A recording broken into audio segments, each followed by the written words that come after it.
Hi, Living Word and LWCCLive. I just wanted to take a couple of minutes out, as always, just to give you a quick update on where we are, especially given that we've had some updates this week from the government. Now, actually, things haven't changed.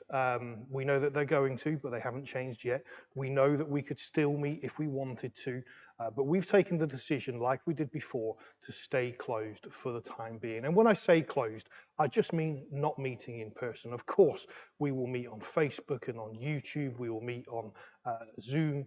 And just as soon as we start to see those other restrictions start to lift, things like, for example, social distancing, things like, for example, being able to sing in church or have teas and coffees at the end, be able to have children's work, some of those things that we hold so dear.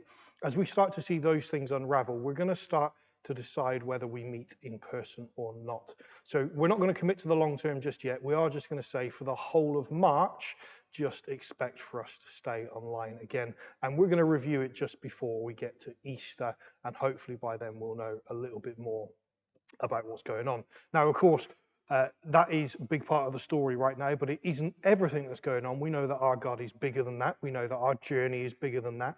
And actually, I want to ask you now to mark something in your diaries, because on the 14th of March, which is a Sunday, and I appreciate that's also Mother's Day, but at 8 p.m., we're going to call the whole church together for a family Zoom.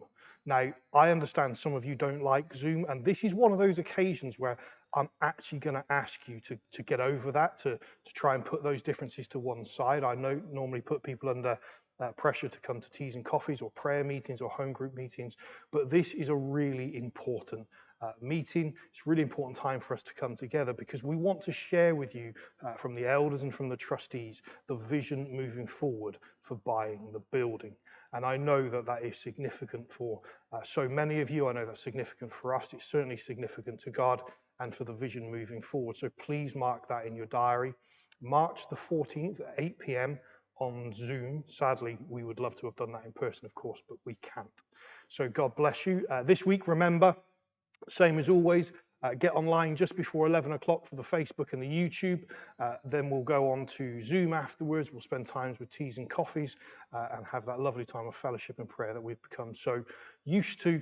And for those of you who do come, I'm looking forward to seeing you. For those of you who don't, we still love you and we miss you. Just can't wait to get us all back together in one place to celebrate and sing and rejoice and praise and worship and hug and hold hands and do all of those things that we've just been longing to do for a year now. So God bless you, and I'll see you soon. Take care.